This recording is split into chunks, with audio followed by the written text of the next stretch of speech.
Pernahkah Anda merasa nilai uang di tabungan seolah tergerus padahal pengeluaran sudah dijaga? Perlu dipahami, fenomena ini bukan sekadar inflasi biasa yang terjadi secara alami di pasar. Istilah fenomena bunga 2026 kini menjadi sorotan karena dampaknya pada aset negara berkembang. Pertanyaannya, kemana sebenarnya aliran modal besar ini berpindah saat situasi ekonomi sedang tidak menentu? Ternyata negara tetangga kita, Singapura, menjadi tujuan utama dana tersebut karena stabilitasnya. Simak pembahasan mendalam tentang bagaimana posisi rupiah di tengah dinamika global dalam video ini. Jangan hanya menjadi penonton pasif saat aset Anda terdampak oleh perubahan kebijakan raksasa dunia. Segera subscribe dan aktifkan lonceng notifikasi agar Anda mendapatkan wawasan finansial terdepan. Di channel ini, kita akan membedah data ekonomi yang jarang dibahas secara mendalam oleh media. Tujuannya adalah memberikan edukasi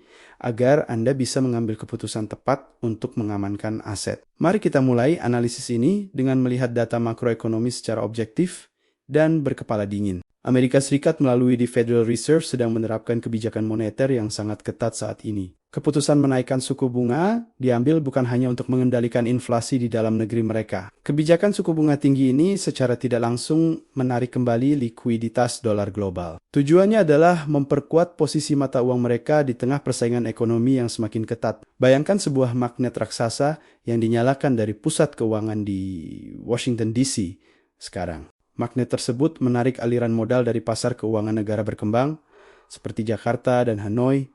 Modal asing yang seharusnya memutar roda investasi kita tiba-tiba kembali ke negara asalnya. Para investor global cenderung memindahkan portofolio mereka ke instrumen obligasi Amerika Serikat. Mereka tergiur dengan imbal hasil atau yield tinggi yang dijanjikan oleh Bank Sentral Amerika. Akibatnya, likuiditas di pasar modal negara berkembang seperti Indonesia menjadi lebih terbatas dan ketat. Proyek strategis nasional yang sedang berjalan bisa mengalami tantangan pendanaan jika modal asing keluar. Inilah yang disebut sebagai tekanan eksternal yang bisa memperlambat pertumbuhan ekonomi tanpa konflik fisik. Kebijakan ini berpotensi menghambat laju pertumbuhan negara-negara yang sedang gencar membangun infrastruktur. Dunia tahu bahwa Indonesia sedang fokus melakukan hilirisasi industri untuk meningkatkan nilai tambah. Program hilirisasi ini tentu membutuhkan modal kerja yang besar dan arus kas yang lancar. Dengan berkurangnya likuiditas global, biaya dana atau cost of fund menjadi semakin mahal bagi kita. Jika pendanaan domestik kurang, risiko ketergantungan pada pinjaman luar negeri bisa kembali meningkat. Pinjaman asing seringkali datang dengan berbagai persyaratan yang harus dipatuhi oleh negara peminjam. Hal ini tentu menjadi perhatian serius bagi kedaulatan kebijakan ekonomi kita di masa mendatang. Inilah tantangan siklus bunga tinggi yang harus dihadapi dengan bijak di tahun 2026 ini. Bank sentral dihadapkan pada dilema antara menaikkan suku bunga atau menjaga stabilitas pertumbuhan. Jika Bank Indonesia ikut menaikkan suku bunga acuan, sektor real mungkin akan sedikit tertekan. Cicilan kredit, pemilikan rumah dan modal kerja, UMKM, berpotensi mengalami penyesuaian bunga yang naik. Namun jika bunga tidak disesuaikan, selisih kurs bisa membuat nilai tukar rupiah terdepresiasi. Kita sedang berada dalam situasi yang menuntut keseimbangan kebijakan yang sangat presisi dan hati-hati. Amerika sangat memahami struktur keuangan global dan bagaimana arus modal mempengaruhi ekonomi Asia Tenggara. Kebijakan mereka menyasar pada ketersediaan dolar yang menjadi nafas perdagangan internasional saat ini. Tanpa ketersediaan valuta asing yang cukup, aktivitas ekspor-impor bisa mengalami hambatan signifikan. Pola kebijakan seperti ini pernah memicu volatilitas di pasar negara berkembang pada dekade sebelumnya. Kini, Asia kembali harus bersiap menghadapi gelombang penyesuaian portofolio dari para manajer investasi global. Kita harus menyadari bahwa kompetisi antar negara kini lebih banyak terjadi di sektor finansial. Instrumen paling berpengaruh dalam kompetisi ini adalah kebijakan suku bunga dan nilai tukar mata uang. Satu keputusan rapat di Washington bisa berdampak pada daya beli masyarakat di wilayah Jakarta. Efeknya memang tidak terlihat secara fisik, namun tercermin dari data statistik ekonomi makro. Dampaknya perlahan bisa mempengaruhi harga barang impor dan biaya produksi industri dalam negeri. Kenaikan biaya produksi ini bisa berujung pada efisiensi perusahaan. Jika tidak diantisipasi segera, semua rantai peristiwa ini bermula dari keputusan di Fed yang sering dianggap berita biasa. Kita sering kurang waspada karena menganggap isu moneter hanya urusan para bankir dan pejabat. Padahal, Stabilitas moneter berkaitan erat dengan stabilitas harga bahan pokok di pasar tradisional. Persaingan dagang antara kekuatan ekonomi besar telah meluas menjadi kompetisi dominasi mata uang. Indonesia harus pandai menempatkan diri di tengah tarikan kepentingan dua raksasa ekonomi dunia tersebut. Sebagai negara dengan ekonomi terbuka, arus keluar masuk modal adalah hal yang sangat wajar. Dana asing yang bersifat jangka pendek atau hot money bisa keluar dengan sangat cepat. Inilah penyebab mengapa nilai tukar rupiah bisa mengalami fluktuasi tajam dalam waktu singkat. Meskipun fundamental ekonomi Indonesia tercatat tumbuh positif dan inflasi kita relatif terjaga baik. Namun sentimen pasar global seringkali lebih dipengaruhi oleh arah kebijakan suku bunga dolar Amerika. Gejolak pasar bisa memicu investor untuk memindahkan aset ke instrumen yang dianggap safe haven. Analisis pesimistis sering muncul di media internasional yang mempengaruhi psikologis pasar dalam negeri kita. Mereka menyebut pasar negara berkembang memiliki risiko tinggi di tengah ketidakpastian global saat ini. Padahal, narasi tersebut bisa saja bias dan bertujuan mengarahkan modal kembali ke negara maju. Kita perlu memiliki literasi keuangan yang kuat agar tidak mudah terbawa arus sentimen negatif. Kekhawatiran berlebihan adalah musuh utama dalam menghadapi dinamika pasar keuangan yang sedang bergejolak. Jika masyarakat panik dan baromai-romi membeli dolar, justru tekanan pada rupiah akan semakin berat. Situasi kepanikan domestik inilah yang sebenarnya dihindari oleh otoritas moneter kita saat ini. Semakin tinggi kepercayaan masyarakat pada mata uang sendiri, semakin kuat pertahanan ekonomi negara kita. Kita harus mampu melihat tren jangka panjang, bukan hanya bereaksi pada pergerakan harian pasar. Fenomena ini bersifat sikalis dan bisa diprediksi jika kita memahami pola sejarah ekonomi global. Tahun 2026 menjadi momen krusial karena adanya transisi kebijakan energi dan teknologi dunia. China sedang berupaya memperluas penggunaan mata uang yuan dalam transaksi perdagangan lintas batas negara. Amerika merespons tantangan tersebut dengan memperkuat permintaan terhadap dolar melalui instrumen suku bunga. Ini adalah kompetisi alamiah untuk mempertahankan status mata uang cadangan utama di perdagangan dunia. Mata uang negara berkembang seringkali terkena dampak rambatan dari persaingan dua kekuatan besar tersebut. Namun, menjadi negara terdampak bukan berarti kita tidak memiliki kemampuan untuk melakukan mitigasi risiko. Kita perlu mengenali peta kekuatan finansial di kawasan Asia untuk memahami arah aliran dana. Selain Amerika dan China, ada pusat keuangan regional yang memainkan peran sangat penting di sini. Negara ini tidak banyak bicara di panggung politik, namun menjadi tempat parkir dana global. Sebuah negara tetangga dengan sistem perbankan maju yang lokasinya sangat dekat dengan wilayah kita. Mereka menyediakan infrastruktur keuangan yang canggih untuk memfasilitasi pergerakan modal lintas negara. Dana yang keluar dari pasar Indonesia sebagian besar tercatat masuk ke sistem perbankan mereka. Mereka mendapatkan keuntungan jasa dari setiap volatilitas yang terjadi di pasar keuangan regional. Sekarang fakta mereka adalah mitra dagang strategis sekaligus kompetitor dalam menarik investasi asing langsung. Hubungan bilateral yang saling membutuhkan ini menjadi kompleks di tengah situasi krisis finansial global. Kita akan membahas peran strategis negara tetangga ini secara lebih mendalam di segmen berikutnya. Siapkan diri Anda untuk menerima informasi dan fakta yang mungkin jarang diulas secara terbuka. Ingatlah bahwa keputusan investasi yang baik harus didasari oleh logika dan data yang valid. Kita harus belajar berpikir taktis seperti para pengelola dana investasi global dalam melihat peluang. Jangan biarkan kurangnya informasi membuat kita mengambil langkah yang salah dalam mengelola keuangan. Mari kita lanjutkan pembahasan mengenai peran Singapura dalam ekosistem keuangan di Asia Tenggara. Tetaplah menonton, karena bagian kedua akan memberikan perspektif baru yang sangat penting bagi Anda. Sekarang kita memasuki pembahasan mengenai dinamika arus modal yang melibatkan negara tetangga kita, Singapura. Singapura memiliki posisi unik sebagai pusat keuangan atau financial hub utama di kawasan Asia. Mereka tidak melakukan intervensi negatif.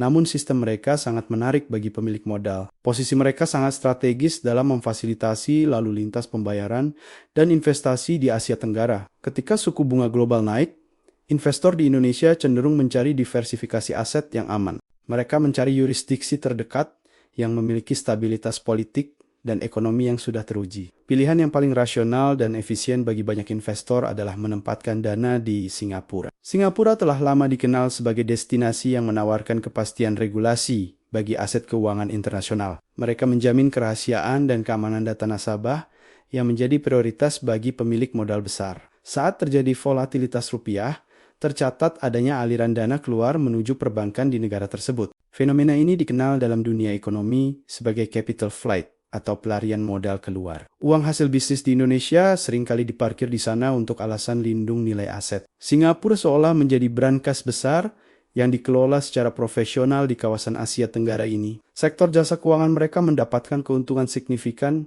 dari biaya manajemen dana triliunan tersebut. Semakin tinggi ketidakpastian di kawasan, semakin tumbuh subur industri perbankan dan asuransi mereka. Ini adalah realitas ekonomi yang menunjukkan tantangan bagi kemandirian sistem keuangan domestik kita. Kita bekerja keras mengelola sumber daya alam, namun nilai tambahnya seringkali tersimpan di luar. Devisa hasil ekspor komoditas kita justru memperkuat likuiditas valuta asing di perbankan negara tetangga. Kondisi ini menyebabkan cadangan devisa kita bisa tertekan meskipun neraca perdagangan kita sedang surplus. Likuiditas dolar di dalam negeri menjadi terbatas, sehingga menyulitkan pelaku usaha untuk ekspansi bisnis. Keterbatasan pasokan dolar ini menjadi salah satu faktor fundamental yang menekan nilai tukar rupiah. Di sisi lain, Singapura menikmati kelimpahan likuiditas yang bisa diputar kembali ke pasar global. Dana tersebut bisa saja kembali ke Indonesia, namun dalam bentuk pinjaman atau investasi asing. Artinya, kita menggunakan dana milik bangsa sendiri, namun harus membayar biaya bunga kepada asing. Inilah keunggulan kompetitif Singapura yang berhasil memanfaatkan stabilitas sebagai komoditas utama jualan mereka. Mereka tidak memiliki sumber daya alam melimpah, namun mereka mengelola arus uang dengan sangat efisien. Melalui sistem keuangan yang terintegrasi,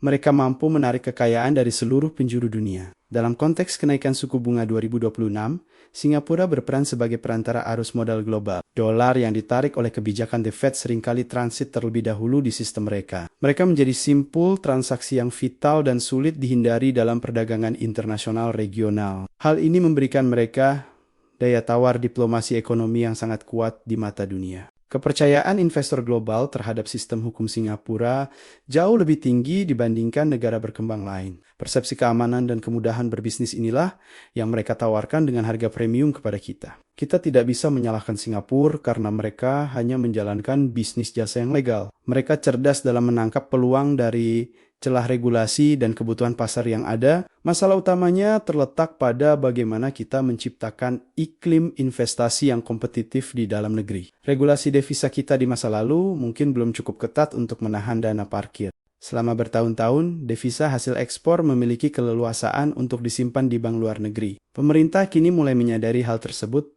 dan melakukan reformasi struktural pada kebijakan devisa. Namun, membangun kepercayaan pasar membutuhkan waktu dan konsistensi kebijakan yang tidak sebentar. Singapura telah membangun reputasi sebagai pusat keuangan global selama berpuluh-puluh tahun tanpa henti. Infrastruktur hukum mereka sangat mendukung kepentingan perlindungan aset dan penyelesaian sengketa bisnis internasional. Sementara kita masih terus berjuang memperbaiki birokrasi dan kepastian hukum untuk menarik investor. Celah perbedaan kualitas institusi inilah yang dimanfaatkan Singapura untuk menarik high net worth individuals. Banyak perusahaan besar Indonesia yang memilih mendirikan kantor pusat atau holding di Singapura. Meskipun operasional pabrik berada di Indonesia, transaksi keuangan seringkali dilakukan melalui entitas Singapura. Potensi penerimaan negara menjadi tidak optimal karena struktur bisnis lintas negara seperti ini. Di tengah ketegangan geopolitik, Singapura pandai menempatkan diri sebagai zona netral yang aman. Mereka menjaga hubungan baik dengan Barat, namun juga sangat terbuka dengan investasi dari Cina. Posisi non-blok ini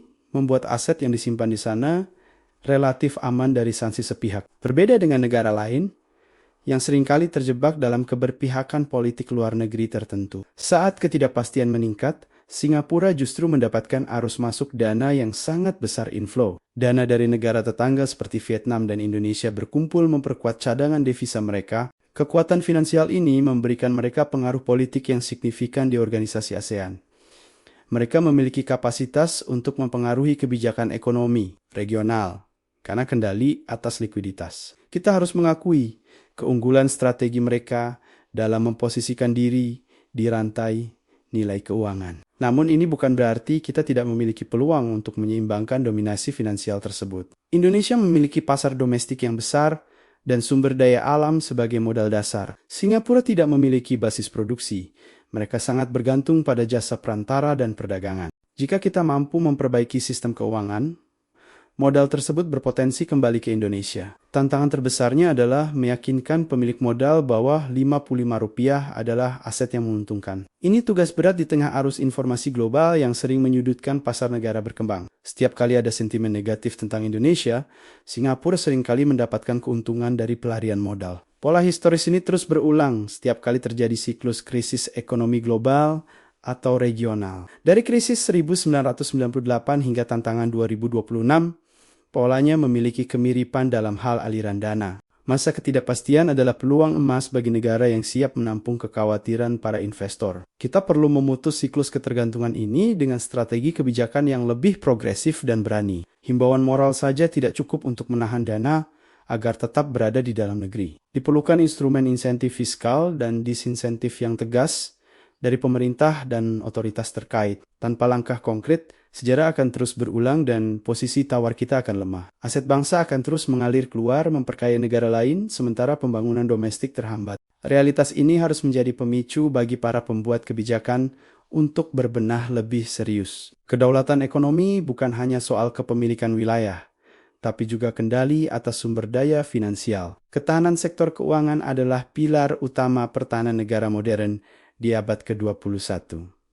Ini, tanpa kemandirian finansial, kita akan sulit lepas dari pengaruh kepentingan ekonomi negara lain. Singapura mengajarkan bahwa efisiensi sistem dan kepercayaan adalah mata uang yang paling berharga. Kita harus belajar dari tata kelola mereka, bukan sekadar merasa iri dengan kemajuannya. Adaptasi strategi mereka dan terapkan sesuai dengan konteks dan kepentingan nasional Indonesia. Persaingan ekonomi adalah hal yang wajar dan sehat dalam hubungan internasional antar negara. Negara yang memiliki strategi adaptif dan inovatif akan memimpin pertumbuhan di masa depan. Indonesia sedang bertransformasi untuk menjadi pemain kunci, bukan hanya pasar bagi produk asing. Upaya perbaikan sudah dimulai dengan berbagai paket kebijakan ekonomi yang lebih pro-stabilitas. Kita tidak lagi tinggal diam melihat potensi ekonomi kita tidak dimaksimalkan di dalam negeri.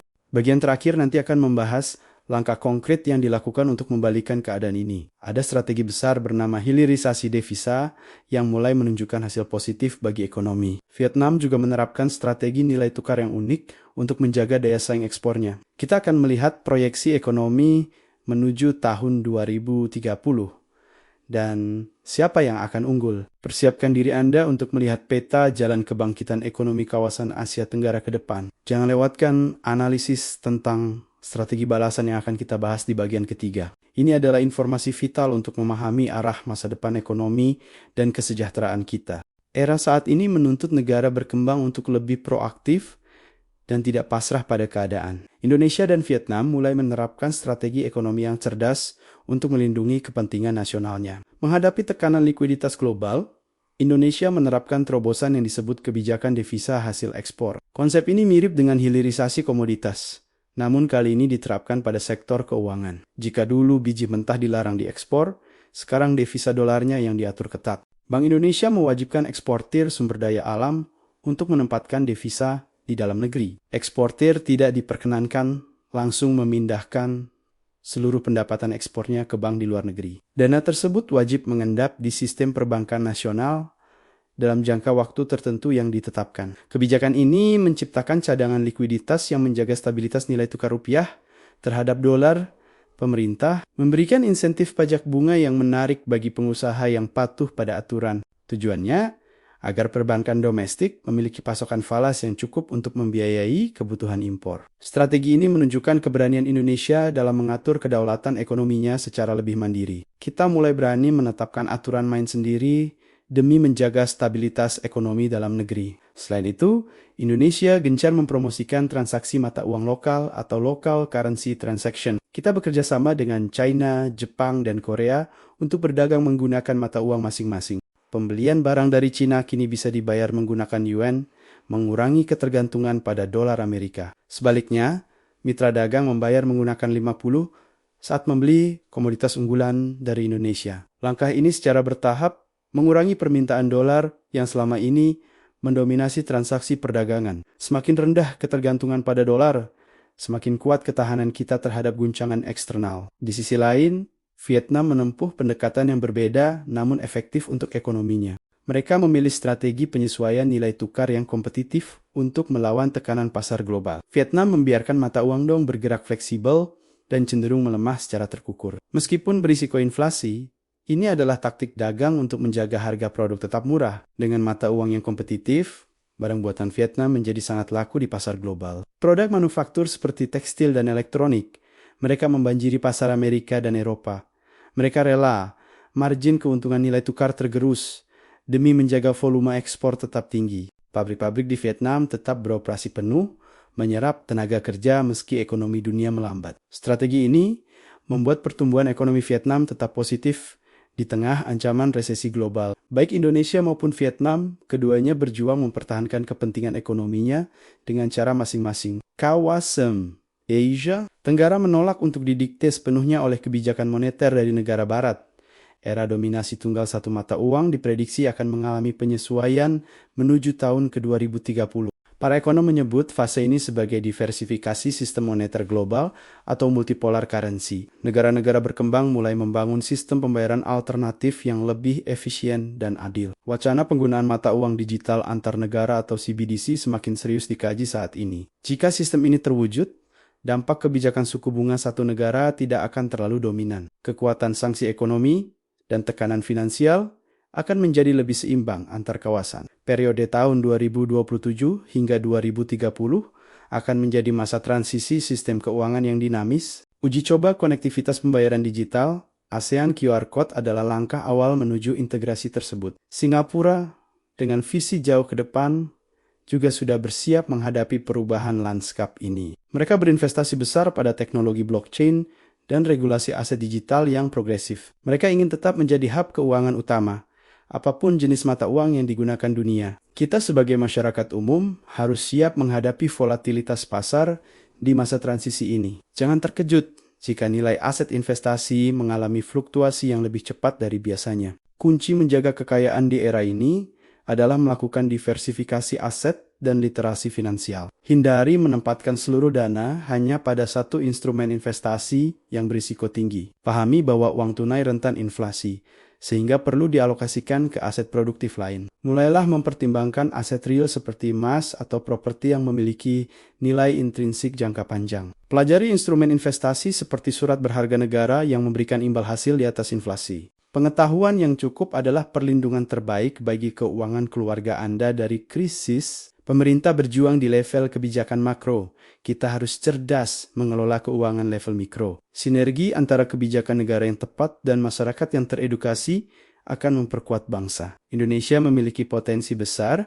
untuk menjadi salah satu kekuatan ekonomi utama dunia. Syaratnya, kita harus mampu lolos dari jebakan pendapatan menengah atau middle income trap. Perjalanan menuju visi Indonesia Emas 2045 pasti akan menghadapi berbagai tantangan siklus ekonomi. Fenomena bunga 2026 hanyalah salah satu ujian ketahanan yang harus kita lewati bersama. Jika kita berhasil melewatinya, struktur ekonomi kita akan menjadi jauh lebih matang dan kuat. Jadilah warga negara yang kritis, namun konstruktif, tidak mudah termakan isu yang menyesatkan. Dukung kebijakan yang mengutamakan kepentingan nasional, namun tetap rasional secara hitungan ekonomi. Berikan masukan kepada pemerintah jika kebijakan dirasa merugikan sektor real dan rakyat. Opini publik yang sehat di media sosial dapat menjadi kontrol sosial bagi pembuat kebijakan. Tunjukkan pada investor global bahwa pasar Indonesia stabil dan masyarakatnya memiliki optimisme tinggi. Kita adalah bangsa besar yang sedang dalam proses menuju kemandirian ekonomi yang seutuhnya. Kompetisi antara kekuatan ekonomi besar dunia akan terus berlanjut hingga dekade mendatang. Kita harus pandai memanfaatkan peluang di antara persaingan raksasa ekonomi tersebut tanpa tergilas. Politik luar negeri bebas aktif. Kita sangat relevan diterapkan dalam konteks diplomasi ekonomi. Kita bermitra dengan semua pihak yang memberikan keuntungan timbal balik bagi rakyat Indonesia. Dalam hubungan internasional, kepentingan nasional adalah prioritas tertinggi di atas segalanya. Kepentingan utama kita adalah kesejahteraan rakyat dan stabilitas daya beli masyarakat terjaga. Itu adalah prinsip dasar bernegara yang harus dipegang teguh oleh setiap pemimpin kita. Terima kasih telah menyimak analisis mendalam mengenai geopolitik dan ekonomi kita hari ini. Semoga wawasan ini membuka perspektif baru tentang dinamika ekonomi yang sedang terjadi. Uang bukan sekadar alat tukar, tapi merupakan darah yang menghidupi aktivitas ekonomi bangsa. Mari kita jaga perputaran ekonomi domestik agar memberikan manfaat maksimal bagi kesejahteraan bersama. Perjuangan ekonomi belum berakhir, ini adalah proses berkelanjutan membangun kemandirian bangsa. Tetap waspada, terus belajar, dan tetap optimis menatap masa depan ekonomi Indonesia. Bagaimana pandangan Anda? Apakah strategi Indonesia sudah cukup efektif menghadapi tantangan global ini? Atau menurut Anda diperlukan langkah lain yang lebih strategis untuk memperkuat rupiah? Tuliskan pendapat dan analisis cerdas Anda di kolom komentar yang tersedia di bawah.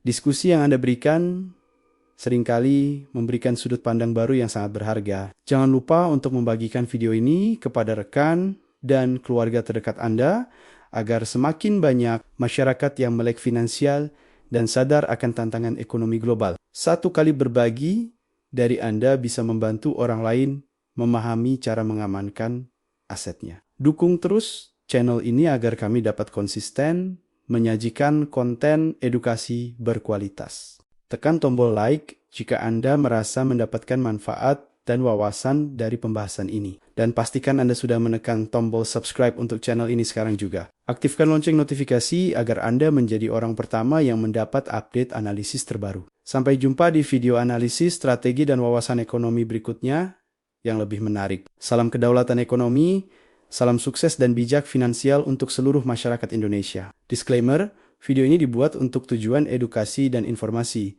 bukan merupakan nasihat keuangan. Selalu lakukan riset mandiri dan konsultasi profesional sebelum mengambil keputusan investasi aset Anda.